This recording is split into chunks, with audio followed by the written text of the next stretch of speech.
गर्मियों का मज़ा तब आता है जब घर में आम का अचार बन रहा हो। वो खट्टा खट्टा और चटपटा स्वाद, मम्मी के हाथ का जादू, है कि नहीं। तो मैंने सीखा बृष्टि के किचन से आम के अचार की रेसिपी और आपके सामने लेके आई हूँ। तो चलिए शुरू करते हैं।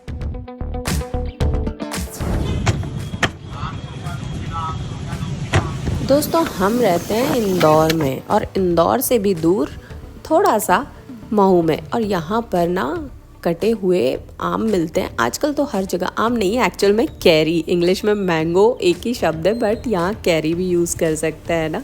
तो यहाँ पर ना कटे हुए मिलते हैं, तो मैंने कटवा के लेके आई। यार थोड़ी मेहनत कम हो जाती है, और मेरे पास वो आम कटना बोलते हैं हमारे यहाँ बुंदेलखंड में, आपके यहाँ क्या बोलते हैं बताइएगा कमेंट बॉक्स में, नहीं था। तो हमने कैरी मार्केट से कटवा के लेके आए, और मैंने 2 तरीके से कटवाई थी, क्योंकि मैंने एक अचार बृष्टि के किचन से देखा था यूट्यूब से, और एक अचार और देखा था। वो यूट्यूबर का नाम मैं आपको आखिरी में बताऊंगी, अभी मुझे याद नहीं है।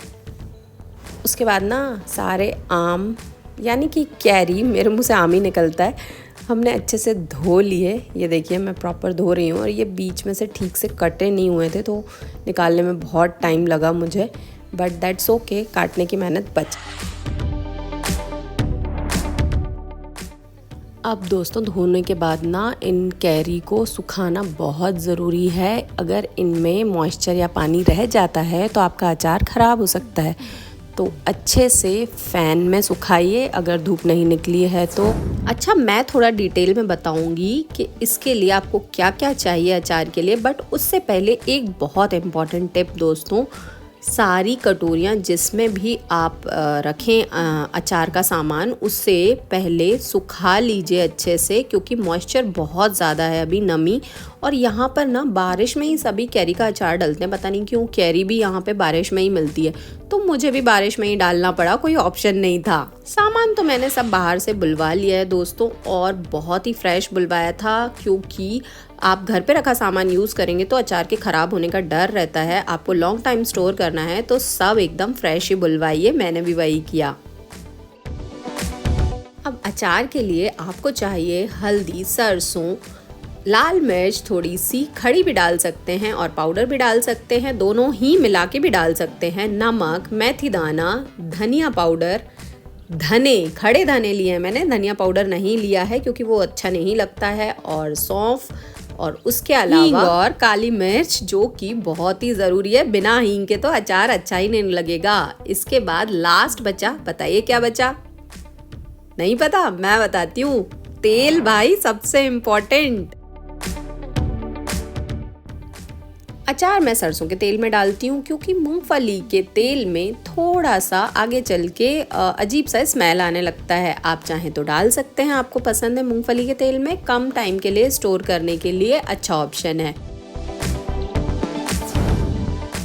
तो दोस्तों, हमारी कैरी सूख कर रेडी हैं। अब हम सारे मसाले, जो हमारे मसाले हम मिला सकते हैं, वो मैं मिला रही हूँ।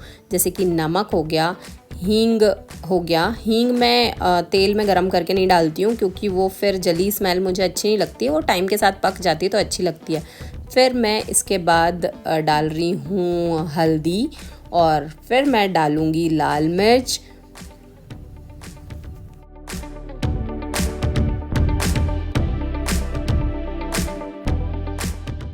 और इसे सबको ना अच्छे से मिक्स कर दूँगी अभी, ताकि सारे मसाले कैरी में अच्छे से मिक्स हो जाएं।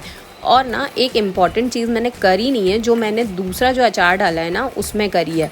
और आपका अब डाउट होगा कि मैंने कितना किलो का डाला है, तो मैंने ये 3 किलो का डाला है, और वो जो दूसरा तरीके से डाला है वो 2 किलो का डाला है। तो इम्पॉर्टेंट टिप के लिए ना आपको वीडियो पूरा देखना पड़ेगा। अब हम क्या करें ना, हम सारे मसाले सेकेंगे पहले। अभी पहले मैं मेथी दाना सेक रही हूँ, सब अलग अलग सेकेंगे, क्योंकि क्या होता है ना कि सबको सीखने में टाइम अलग अलग लगता है। तो जैसे मैंने मेथी दाना पहले सेक लिया, अब मैं काली मिर्च और ज़ीरा साथ में सेक रही हूँ, और थोड़ी देर बाद इसी में मैं सौंफ मिक्स कर दूँगी। देखिए लाल मिर्च भी मैंने सेकी है, क्योंकि उनमें मॉइस्चर था। वैसे सेकने की ज़रूरत नहीं होती है, बट उनमें मॉइस्चर था, वो टूट नहीं रही थी आसानी से, जैसे टक करके टूटती है ना, वैसे नहीं टूट रही थी। तो मैंने कहा थोड़ा सेक लेते हैं इनको भी दूसरे मसालों के साथ। अब मैंने डाल दी इसी में सौंफ। अब इसके बाद मैं इसमें खड़े धने डालूंगी। कहा था ना आपसे पाउडर नहीं डालना है, अधिकतर खड़े मसाले ही लेना है दोस्तों। उससे क्या होता है ना कि वो जब दरदरा पिसता है तो स्वाद बहुत टेस्टी लगता है अचार का।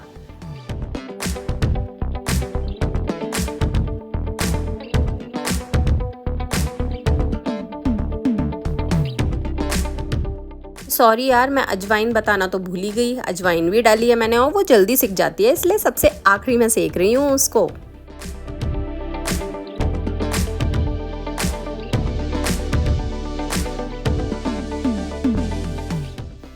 अब जब आपके सारे मसाले सेक गए हैं तो आप इनको आपस में मिला सकते हैं, कोई प्रॉब्लम नहीं है, क्योंकि अब आप इसको दरदरा पीसने जाने वाले हैं जब ये ठंडा हो जाएगा थोड़ा।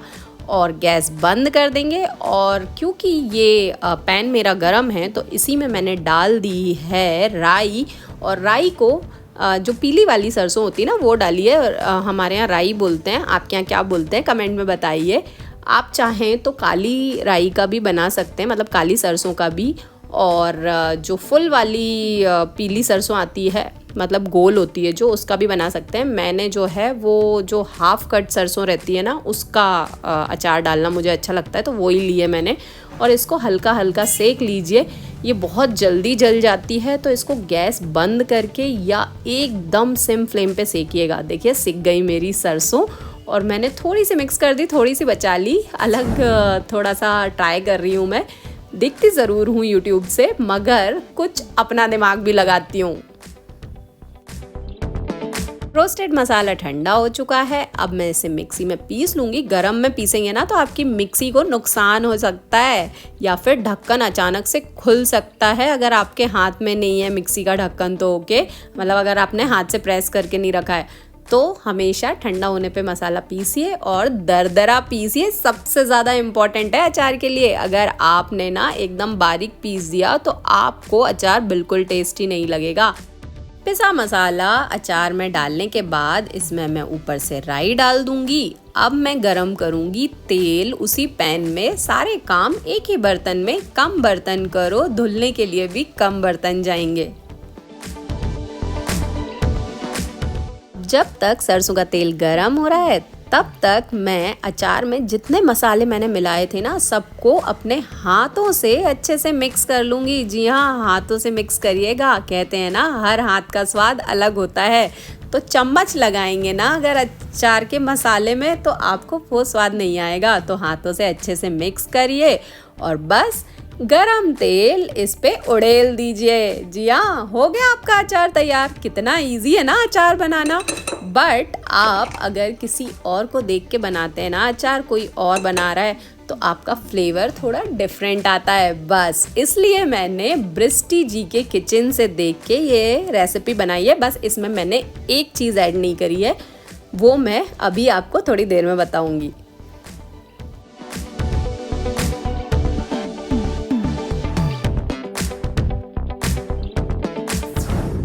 हाँ जी, ये लंबी लंबी कैरी याद है आपको, जो मैंने स्पेशली दुकानदार से बोल के इस तरीके से कटवाई थी। इसे मैंने हल्दी और नमक में रात में रख दिया, तो उससे जो पानी निकला ना उसको हटा दिया और उसके बाद कुछ ये रिज़ल्ट निकला।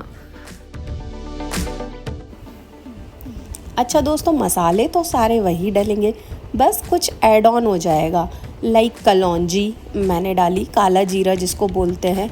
अब अनीता जी ने बताया था कि काला जीरा, तो अब मुझे पता नहीं था कि काला जीरा में, मुझे लगा कलौंजी को बोलते, तो मैंने कलौंजी डाली। अजवाइन की क्वांटिटी ज़्यादा डाली और जीरा भून के डाला। ये सारी चीज़ें बस एक्स्ट्रा डाली और धने भी थोड़े से ज़्यादा डाले, तो उससे ही पता टेस्ट में डिफरेंस आ गया। और हाँ, लाल मिर्च भी बहुत ज़्यादा डाली थोड़ी। और हाँ, इस अचार में मैंने हींग भी थोड़ी ज़्यादा डाली, तो टेस्ट ना एकदम चेंज हो गया। दोनों अचार का टेस्ट बहुत ज़्यादा डिफरेंट है। जो पहला वाला अचार डाला था उसमें बस हल्दी थोड़ी ज़्यादा डाल दी थी, पता नहीं क्यों, बट हाँ डाल दी थी, तो उसका टेस्ट बहुत डिफरेंट है, इसका टेस्ट बहुत डिफरेंट है। तो सोचिए एक ही चीज़ का टेस्ट इतना डिफरेंट कैसे हो सकता है ना। मसालों का कमाल है। बातें करते करते अचार हो गया है तैयार और आप बताइए कि आपको ये वीडियो कैसा लगा, अच्छा लगा है तो लाइक करिए, अपने दोस्तों और फ्रेंड्स के साथ शेयर करिए, फैमिली के साथ भी शेयर करिए और मेरे चैनल को सब्सक्राइब करिए और बेल आइकॉन पे भी प्रेस करिए ताकि आपको टाइम टू टाइम नोटिफिकेशंस मिलते रहे। हम मिलते हैं अपने अगले वीडियो में। Bye bye, take care.